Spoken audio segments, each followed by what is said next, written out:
os pobres.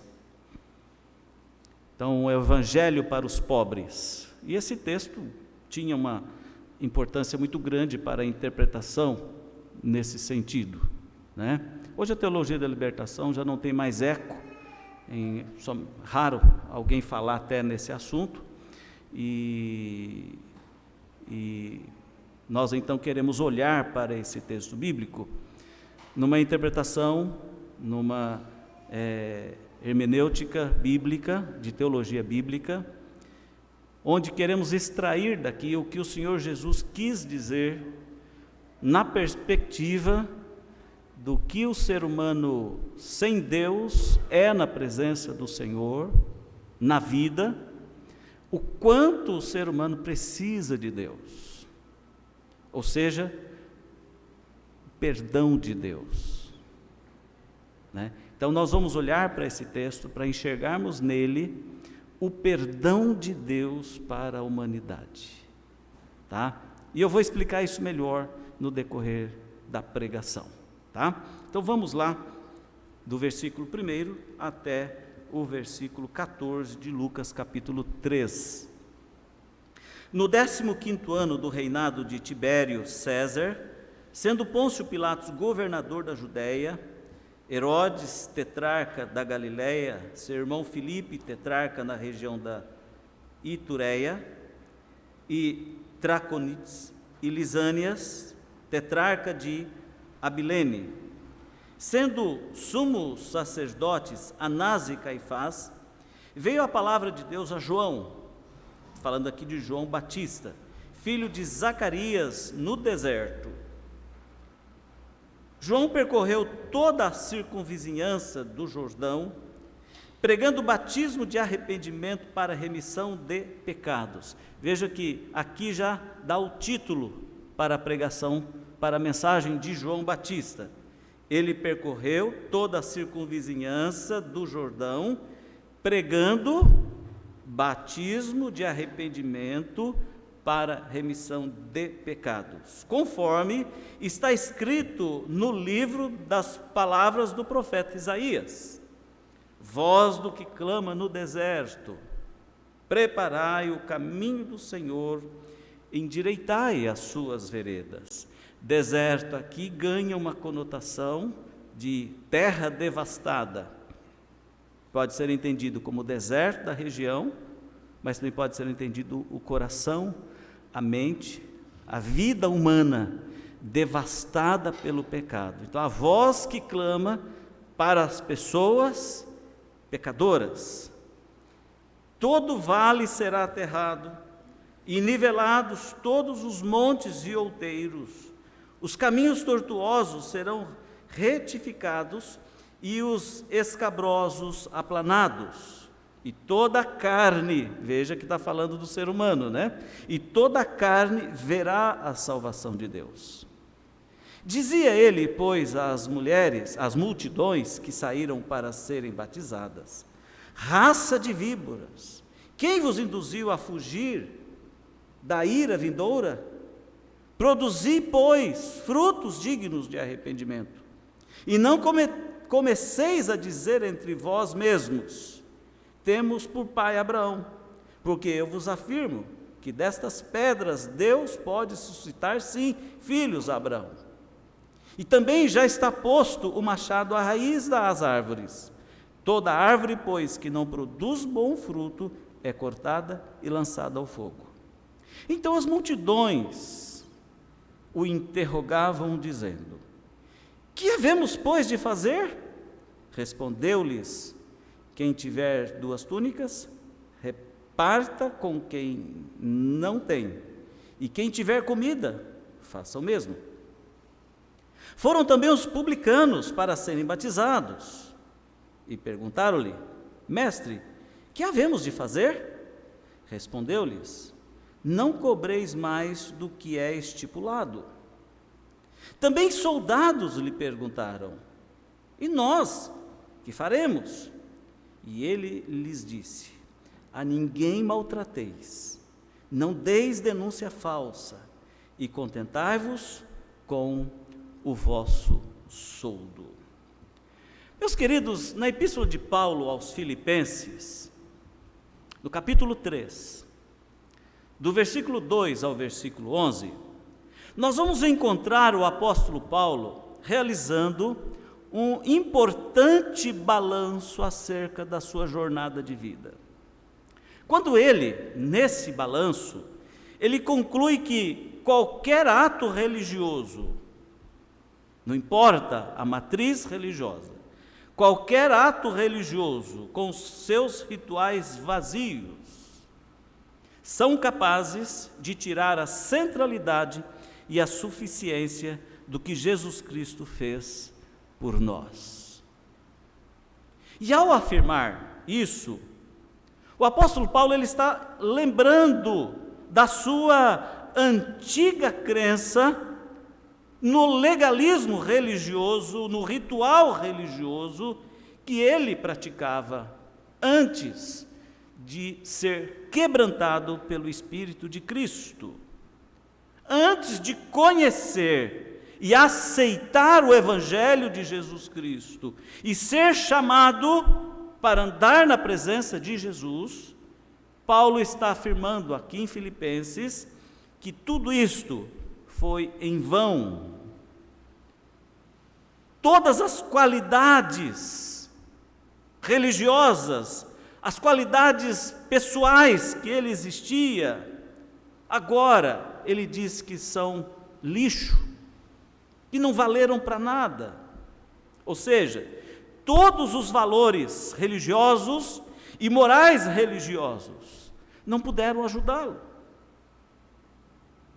Seus méritos, a sua própria piedade e a sua inteligência, dos quais naquela época ele se orgulhava, agora, depois de um tempo e do seu encontro com Jesus, depois da graça de Cristo em sua vida, ele chega à conclusão: foram apenas fardos pesados que eu carreguei. Fardos pesados que eu carreguei. Vamos ler aqui em Filipenses, capítulo 3, mas vamos ler somente a informação central desta hora da vida do apóstolo Paulo. Versículos 4, 5 e 6. Por favor, projete na tela. Bem que eu poderia confiar também na carne. Se qualquer outro pensa que pode confiar na carne, eu ainda mais. Circuncidado ao 8º dia, da linhagem de Israel, da tribo de Benjamim, hebreu de hebreus, quanto à lei, fariseu, quanto ao zelo, perseguidor da igreja, quanto à justiça que há na lei, irrepreensível.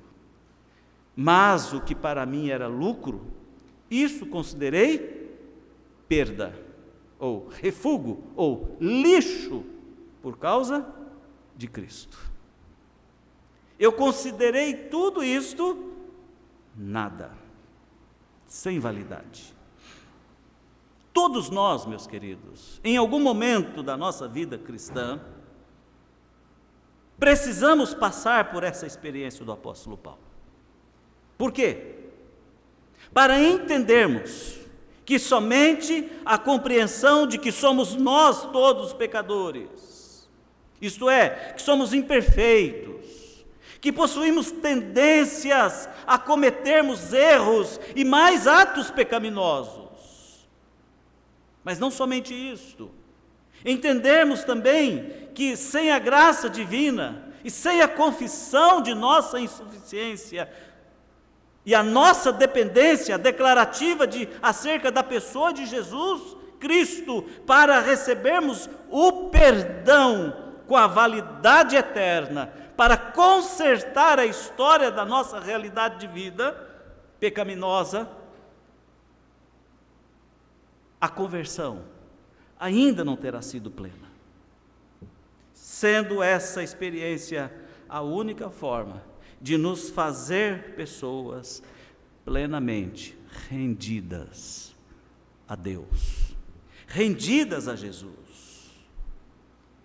Sem chegarmos a esta passagem, sem chegarmos a esta maturidade espiritual, sem chegarmos a esta convicção pessoal Nós corremos o risco de ficarmos valorizando aspectos secundários, sem importância, exceto esses aspectos secundários religiosos, alimentando a nossa carnalidade, alimentando muitas vezes o nosso espírito maligno, alimentando muitas vezes a nossa arrogância, alimentando muitas vezes a nossa tendência a achar que somos autossuficientes. Vejam, na narrativa bíblica, no texto de Lucas, capítulo 3, de 1 a 14, nele nós encontramos a pregação profética de João. E aqui essa pregação profética de João não tem nada a ver com a típica profetada. Eu profetizo que você será abençoado. Pelo contrário. João está pregando para gente crente. João está pregando para seus irmãos judeus. João está pregando para pessoas, inclusive, que exerciam funções importantes no templo. Até para os sumos sacerdotes. Repare que eles são citados no início da leitura, no tempo, nos dias de Anás, Caifás, cujos compromissos, ministérios deles eram serem os sumos sacerdotes do templo. João estava pregando para uma multidão, onde dentre elas se encontravam os serviçais do templo. João estava pregando para famílias.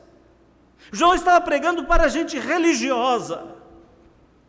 E a profecia de João, a pregação profética de João, ela é simplesmente chocante. Ela é, vamos dizer assim, a pregação de João, ela é deveras muito forte, agressiva, dura. Ele diz para eles, pessoas, raça de víboras. O que você entende por isso? É a mesma coisa dizer, víbora pai, víbora mãe, víboras filhos, raça de víboras. Meus irmãos, que pregação ousada é essa? Que palavra direta, sem rodeios, são essas? A pregação de João é uma pregação ousada.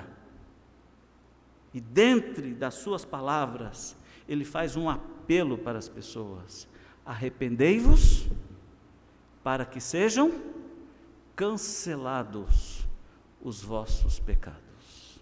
Arrependei-vos. E é interessante que eles procuram se justificar. Não, mas espera aí, nós somos filhos de Abraão. E João, de novo, é duro. Olha, o machado está posto à raiz, porque o mal se corta pela raiz. João os compara com pedras. Ou seja, João está dizendo para eles assim: olha, vocês são duros. Até as pedras podem se tornar filhos de Abraão, mas vocês não. Meus amados, qual a importância da ênfase desta pregação de João? A importância está aqui para dizer: olha, toda árvore que não der fruto, ela é cortada e é jogada fora. Ou seja, o machado podará sem piedade a árvore infrutífera, e ela servirá para ser queimada. João está falando de castigo divino. João está falando de julgamento de Deus. A palavra fogo aqui não é no sentido figurado, é no sentido de destruição. A palavra machado quer dizer cortar, significa tirar a vida. E João quer chegar num ponto muito importante. João está dizendo que o arrependimento, que leva a pessoa a ser transformada, ou seja, a metanoia, exige mudanças de atitudes, e não simplesmente religião declarativa ou mesmo mera confissão. Palavras vazias. Caso não se arrependam, esse juízo, o fogo, o juízo, o machado que corta, tirará a vida, tirará a oportunidade dessas pessoas chegarem à plena conversão. Agora é a hora. Tal pregação reverbera nos corações daquelas pessoas. E João então diz: quem aceita? Quem quer crer, conforme o profeta Isaías pregou. O momento do arrependimento é agora. O tempo urge. E a hora vem, o momento da atitude é agora. E aqui nós encontramos 3 segmentos diferentes, com 3 perguntas iguais. 3 segmentos importantes dos ouvintes: a multidão, os publicanos e os soldados do templo. E a pergunta que eles fazem é a mesma. Diante dessa pregação de João, eles perguntam: que faremos? E eles perguntam isso em que momento? No momento em que João os leva à compreensão de umas coisas muito importantes. Uma compreensão necessária a todo ser humano. Uma compreensão estratégica dentro de cada pessoa que tem contato com a palavra de Deus, cujo Espírito Santo atua para poder levar a pessoa a entender o que Deus está querendo dizer para elas. E João então responde a estas pessoas dizendo: olha, vocês precisam de arrependimento, porque o arrependimento vai despertar em vocês a busca pela obediência a Deus e, consequentemente, a busca pela nova vida. Vocês precisam se arrepender. Arrependei-vos, pois. Arrependei-vos, pois. E eu quero aqui então falar com os irmãos, nesta ênfase, nessa pregação de João, sobre as 3 respostas que João dá aos 3 segmentos dos ouvintes da pregação de João Batista. A primeira delas: a consciência coletiva da realidade de vida sem Deus. Consciência coletiva, consciência das pessoas que estavam ouvindo a pregação de João. Quando eles então, alguém perguntou, representando o grupo de ouvintes, aquele grupo de pessoas: o que faremos? Então João respondeu: quem tem 2 túnicas, dê uma a quem não tem nenhuma. E quem tem comida, faça o mesmo. Aqui aplica-se a mensagem de Lucas 3, 5 e 6. Olha o que diz. Lucas 3, 5 e 6. Ele percorreu toda a circunvizinhança do Jordão, pregando batismo de arrependimento para a remissão de pecados, conforme está escrito no livro do profeta Isaías: voz do que clama no deserto, preparai o caminho do Senhor e endireitai as suas veredas. E o versículo 6: e toda a carne verá a salvação de Deus.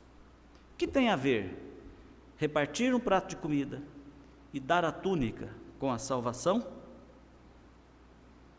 O que João está mostrando na sua mensagem, irmãos, é o seguinte: veja o seu igual. Assim como você necessita, o outro também necessita da graça do perdão de Deus. É a solidariedade da raça. Pecado e necessidade de arrependimento e necessidade do perdão de Deus, causando nessas pessoas consequente mudança de vida.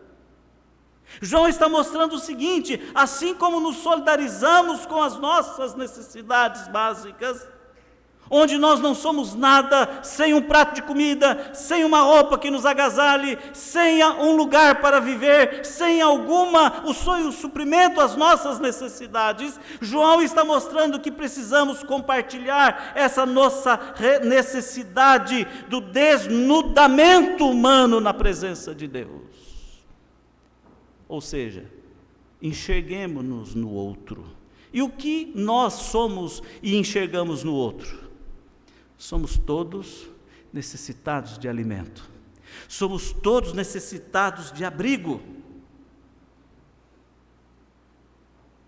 João está mostrando aqui a pobreza humana, o coração humano, a mente humana, a realidade da existência humana. E agora, seja Anás, Caifás, seja a multidão, seja quem for, todos são pecadores diante de Deus. Olha, vocês repartem entre vocês a desgraça que vocês são, a tragédia que vocês vivem, a realidade desgraçada sem a graça de Deus que vocês vivem. Repartam entre si isto, e vocês verão que vocês são iguais. E o que vocês precisam, João quer mostrar quando eles perguntam: o que faremos? Arrependam-se. É o arrependimento coletivo, a solidariedade da raça humana sem Deus. Nós precisamos de Deus, gente. Nós precisamos do amor de Deus. Nós precisamos da graça de Deus. Se olharmos bem atentamente, há ideias tão estapafúrdias na nossa sociedade, onde nós vamos encontrar pessoas que se julgam superiores, melhores do que as outras. É porque têm recursos financeiros, porque são ricas, porque possuem bens. João está dizendo: olha, isso nada adiantará. Após você comer um prato de comida, você vai continuar tendo fome depois. Essa roupa vai ficar velha e não vai servir mais. Ou seja, por mais que o ser humano procure ser bom e se apresentar diante de Deus bom, ele não vai conseguir. Mas se o ser humano entender que ele precisa se arrepender, ele encontra resposta da parte de Deus. Então, o texto bíblico não suaviza, João não faz muito menos que Jesus Cristo veio fazer no futuro, quando ele surge como pregador. Vejamos Lucas 12, 15, quando Jesus então disse algo muito importante. Lucas 12, 15. Então Jesus lhes recomendou: tende cuidado e guardai-vos de toda e qualquer avareza, porque a vida de um homem não consiste na abundância dos seus bens, ou dos bens que ele possui. Tende cuidado e guardai-vos de qualquer arrogância, de qualquer avareza, de qualquer autossuficiência. Então Jesus está dizendo: cuidado. E João Batista surge com essa pregação, quando a multidão ela é confrontada com a realidade desgraçada que vivem. E João diz assim: arrependei-vos. Vocês precisam entender isto. Vocês precisam entender que vocês precisam de Deus. Todo tipo de ganância humana, todo tipo de autossuficiência humana, todo tipo de conforto humano, tudo isso é perecível, junto com a mente de um ser humano pecador, que o leva à morte, porque o salário do pecado é a morte. Essa é a desgraça, essa é a herança maldita, essa é a situação desastrosa de uma sociedade sem Deus. A sociedade, as pessoas precisam se arrepender. Quem não se arrepender não será salvo. Arrependei-vos para que sejam cancelados os vossos pecados. Você já parou para pensar no significado da palavra salvação? Salvação se aplica a uma pessoa que está em situação desastrosa, em situação de perigo. Então, quando uma pessoa está se afogando e o corpo de bombeiros aparece, o bombeiro aparece ali com uma mão salvadora, um bote salva-vida, uma boia salva-vida. a pessoa é salva, ela é resgatada. O ser humano precisa entender que ele está naufragando nas ondas da vida, está se naufragando nas suas situações dramáticas e cada vez piores. Então João responde para a multidão que o assiste: arrependei-vos. Esse é o primeiro sentido do fruto do arrependimento: ser salvo da situação trágica que está vivendo. O segundo fruto do arrependimento, que vem do perdão de Deus, João dá na segunda resposta ao segundo segmento, quando aqui surgem as pessoas agora, no caso, os publicanos. Os publicanos também perguntam para João, de acordo com a sua pregação: pois é, João, o que faremos? Sabe quem são os publicanos? São os cobradores de impostos. Zaqueu era publicano e era cobrador de impostos. E é interessante a aplicação da mensagem de João, assim como Jesus vai fazer mais tarde. Olhemos para a situação aqui em relação ao diálogo com os publicanos.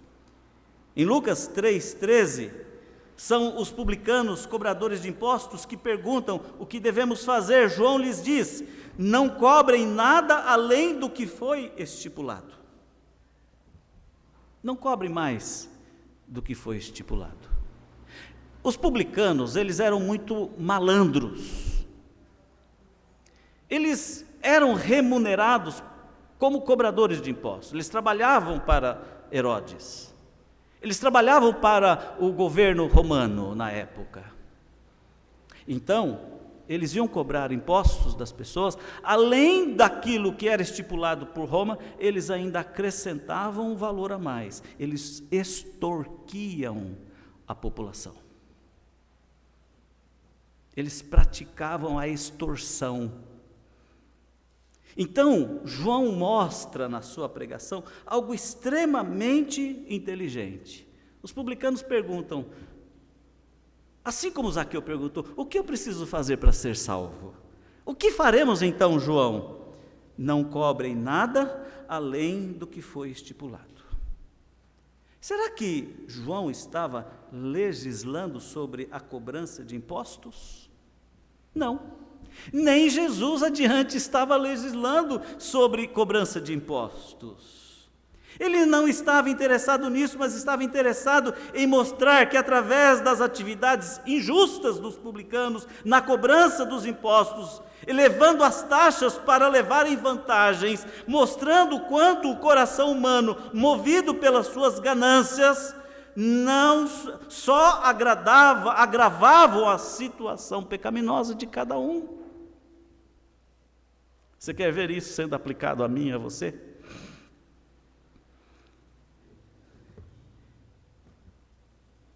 Você cometeu um pecado. Qual é a primeira atitude que você faz para não ser descoberto e não ser desmascarado? Subornar a si próprio. E se for preciso, subornar o terceiro. Para que não seja reconhecido o seu pecado. Para que não seja reconhecida a sua falha. Então João está mostrando para eles isso: olha, vocês são como todos os publicanos que vivem sobretaxando a realidade de vida. E João está dizendo assim: é necessário viver retamente na presença de Deus, seguindo a Cristo e os seus ensinamentos. O que é viver retamente na presença de Deus?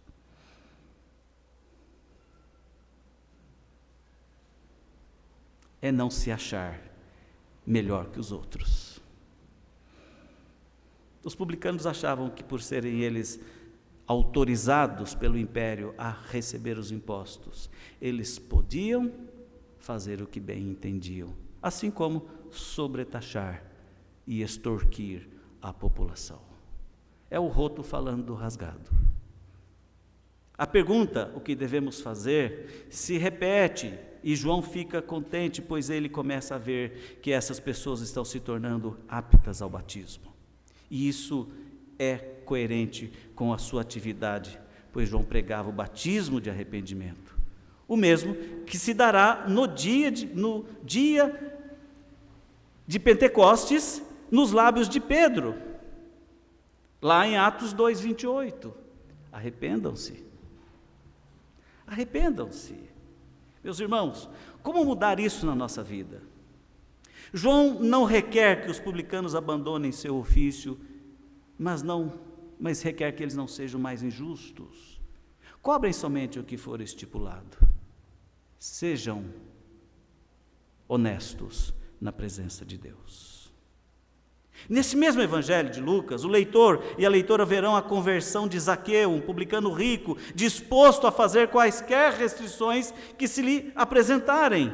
Então ele responde: olha, Senhor, eu estou dando a metade dos meus bens aos pobres, e se de alguém extorquir alguma coisa, devolverei 4 vezes mais. Lucas 19:8.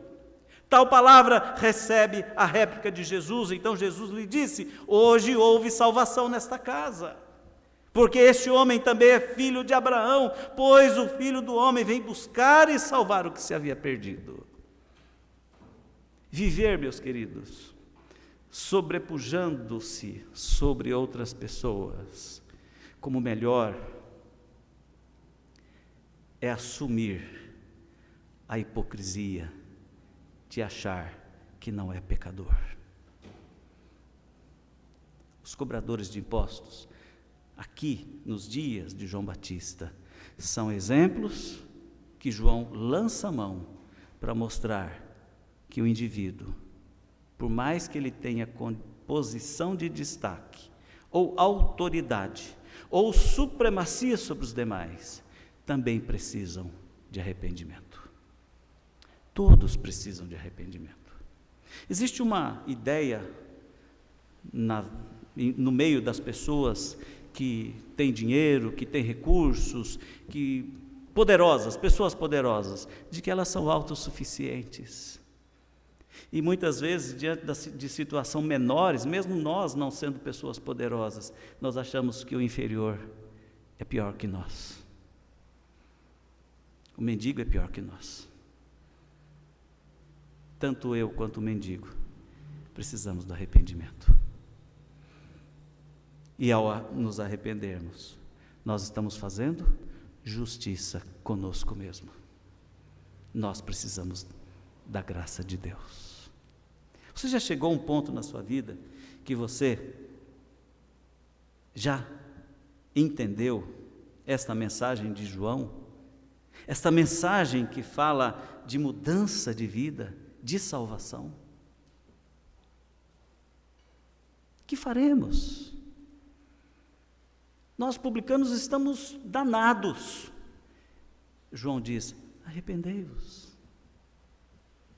Veja que a mensagem de João é de arrependimento para todo mundo. E por último, o terceiro fruto que leva a pessoa a ter mudança de vida, pois recebeu o perdão de Deus, é quando os soldados também perguntam: diante disso, João Batista, que faremos da nossa vida? Veja, povão, os publicanos e agora os soldados. Esses soldados, eles não são soldados romanos. Eles são soldados do templo. Como é que os soldados do templo agiam? Esta questão de Lucas 3 foi extremamente importante para a reforma protestante. Quando Lutero, perante Roma, diante do Papa, Lutero ele vai questionar a autoridade da igreja, a supremacia papal sobre as pessoas. E Lutero então entende que alguma coisa está muito errada. E o que está errado? Quando eu visitei, e aqui há irmãos que eu sei que também já visitaram a Roma, já estiveram lá no Museu do Vaticano, na Capela Sistina, já andaram pelos pátios do Vaticano. Eu fiquei impressionado com aquela grandeza, com aquela riqueza. E eu parei um instante e fiquei olhando para aquelas paredes e pensei assim: se essas paredes falassem para contar a história da Igreja Romana antes da Reforma Protestante. Mas nós temos os registros da história, e Lutero mostra e escancara isto. E o sentimento de Lutero é o mesmo como monge que ele era: que faremos? E João responde assim, e Lutero entende isso: a ninguém trateis mal, nem defraudeis, e contentai-vos com o vosso soldo. A ninguém defraudeis. Como é que você acha que o soldado do templo tratava as pessoas que iam ao templo? Primeiro, as mulheres não podiam nem entrar, ficavam lá fora. As crianças muito menos, somente os homens. E quem era autorizado a participar dos rituais? Somente os sacerdotes. E esta última categoria de pergunta que faremos frente à pregação de João é a desses soldados que dominavam a situação ali do templo, os legionários de Anás e Caifás. Meus irmãos, os soldados que perguntam a João são da guarda do templo, ou uma espécie de polícia da cidade. São judeus religiosos que se encontravam a serviço dos sacerdotes, nem por isso deixam-se manifestar certos comportamentos exorbitantes. E João está dizendo assim: olha, vocês são do mal, vocês precisam de conversão. Maus tratos, isto é, ações que consistem em submeter uma pessoa sob sua guarda ou dependência a castigos excessivos, a trabalhos exagerados ou privações de comidas e cuidados, prejudicando a saúde física e mental dessas pessoas. Defraudação, valer-se de mentiras ou denúncia falsa, ou relatórios, BOs falsos, boletins de ocorrência falsos. Contentar-se com o seu soldo para completar a renda, os soldados aceitavam subornos ou propina. Exemplo: enquanto as mulheres estavam a caminho, alguns dos guardas dirigiram-se à cidade e contaram aos chefes, os sacerdotes, tudo o que havia acontecido em relação ao sepultamento de Jesus. E agora o túmulo vazio. Quando os chefes dos sacerdotes se reuniram com os líderes religiosos, elaboraram um plano, deram aos soldados grande soma de dinheiro, dizendo-lhes: vocês devem declarar o seguinte: os discípulos deles vieram durante a noite e furtaram o corpo enquanto estávamos dormindo. Mateus 28, 11 a 13. É isso que isso leva-nos a entender como é que os soldados do templo eram. E eles perguntam para João diante da pregação: o que faremos? E João fala a mesma coisa: arrependei-vos e andem direito, tomem tenência, tomem rumo, não sejam falsos, escondidos atrás da religião e da natureza e da dureza dos seus corações, mas sejam crentes sinceros e verdadeiros. Meus irmãos, o que nós podemos tirar dessa narrativa bíblica, com esta explicação do passo a passo desse contexto? A longo prazo, meus amados, o pecado pode ser tão danoso, podendo ser capaz de transformar o indivíduo numa pessoa insensível e indiferente a Deus e a sua graça salvadora. Isto é, leva o indivíduo a ser cauterizado. Leva o indivíduo a ser indiferente.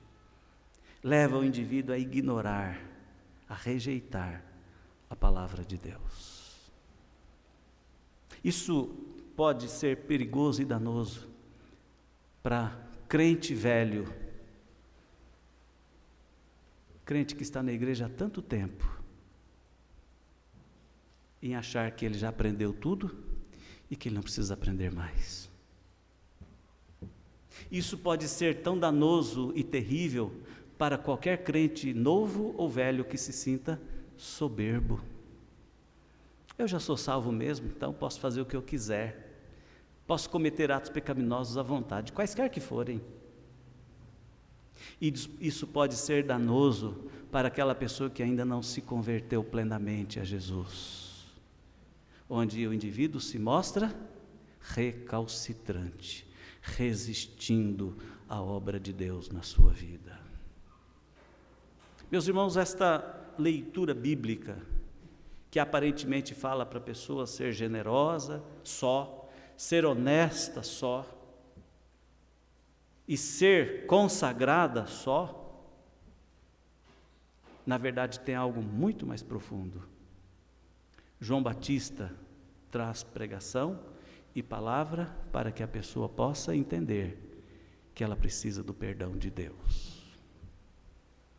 Por mais confortável que ela esteja dentro do seu status quo, no mundo em que ela se encontra. O que eu quero dizer com isto?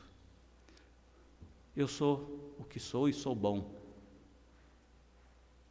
Quem disse que eu sou pecador e que eu preciso confessar?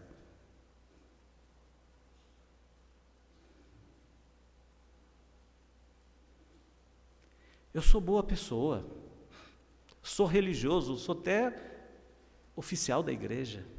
Quem disse que eu sou pecador? Sou pastor, sou presbítero, sou diácono, tenho um título. Eu sou uma pessoa do bem. Eu sou jovem, eu tenho energia, eu preciso ainda viver a vida. Quem diz que eu sou pecadora? Meus irmãos, vamos entender, João Batista faz um apelo: rendam-se à realidade pecadora humana que você possui. Renda-se. Segundo passo, confesse que você é pecador. Não seja soberbo, não seja arrogante, não seja cheio de si. Terceiro passo, declare: eu preciso do Senhor. Sem ti eu nada sou, sem ti eu nada posso. Quarto passo, peça perdão. Peça perdão. Eu estava hoje explicando para uma adolescente de 13 anos. Ela disse: pastor, eu não entendo o que é fé. O que é fé? Eu rapidamente pensei, falei: como é que eu vou explicar isso para essa criança? Eu disse para ela: a fé nasce quando a pessoa entende que ela precisa falar com Deus. A fé nasce quando a pessoa entende que Deus existe. A fé nasce quando a pessoa entende que Deus fala e a pessoa ouve o que Deus fala. E a partir daí, a fé frutifica. João Batista está trazendo em primeira mão a mensagem de arrependimento, porque logo em seguida viria Jesus, que continuaria a pregação, inclusive morreria na cruz. E João Batista vem dizer assim: olha, estou preparando o caminho para Jesus passar e mostrar para vocês que Ele é o Salvador. Nós já passamos por isso. Nós sabemos que Jesus é Salvador. Assim como aquela multidão, assim como os publicanos, assim como os guardas do templo, hoje nós precisamos entender que somos pecadores e precisamos do perdão divino. para sermos salvos, para crescermos na graça e para sermos santificados. Frutos do arrependimento, ou melhor, frutos do perdão, caracteriza uma vida modificada. Uma vida modificada. Então você que tem 2 pratos de comida e tem 2 túnicas, reparta com quem não tem nada. Isso é resposta. Vocês que estão extorquindo e tomando o dinheiro dos pobres, cobram imposto somente o que é justo, sejam honestas. Vocês que estão defraudando e maltratando as pessoas no templo, sejam bons soldados e sejam dignos do soldo de vocês. Em outras palavras, João Batista está mostrando, mostrem com a vida de vocês que vocês são novas criaturas. Por isso, frutos do perdão divino caracterizam vidas modificadas. Vamos baixar nossas cabeças e vamos refletir um pouquinho mais nessa noite. Os frutos que nós estamos mostrando na nossa vida são frutos do arrependimento e do benefício do perdão de Deus recebido por nós? Ou nós ainda estamos lá atrás, um passo atrás, de não termos sido ainda alcançados pelo perdão? Querendo viver uma religião falsa, querendo viver um rito religioso, querendo viver de uma maneira, achando assim, nós não precisamos, nós somos bons já. Eu quero te convidar, e faço esse apelo agora, irmão. Peça perdão a Deus. Declare ao Senhor que você é um ser humano falível e pecador. Declare honestamente diante de Jesus: eu preciso da tua misericórdia, Jesus. Tem misericórdia de mim, perdoa-me e faça de mim uma nova criatura. Faça de mim um novo ser, um novo homem, uma nova mulher. Faça de mim um novo indivíduo. É tempo, o momento é agora, o tempo urge. Essa é a hora. É hora de você perguntar: Senhor Jesus, o que eu devo fazer? E ouvir a resposta bíblica: arrependa-te. E saiba, se você ainda não entendeu a pregação, eu quero então dar uma última palavra. Sem Jesus, sem Deus, nada você pode fazer. Sem Jesus, você nada pode fazer. Sem mim, nada podeis fazer, disse Jesus. Sem mim não tem salvação. Sem mim não tem remissão. Sem mim não tem transformação de vida. Sem mim não tem vida piedosa, verdadeira. Sem mim não tem fé. Sem mim prevalecerá o velho homem. Vamos orar, vamos falar com Deus. Ó Pai, diante das perguntas dos ouvintes da pregação de João Batista, o que devemos fazer? Pai, que o Teu Espírito Santo nos mostre o caminho da confissão, do arrependimento e do pedido de perdão. E que o Senhor, ó Deus, na Tua misericórdia e bondade, ministre sobre nossas vidas hoje o perdão celestial, o perdão com validade eterna, o perdão para uma nova vida, para uma transformação de vida, com atos de verdade que caracterizem a graça de Deus em nossas vidas. Dê-nos o quebrantamento, ó Espírito Santo de Deus. Dê-nos a humildade. Dê-nos, ó Deus, a serenidade para olharmos para Ti e pedirmos misericórdia. Visite, ó Deus, o irmão, a irmã e dê graça com Teu perdão. Em nome de Jesus. Amém.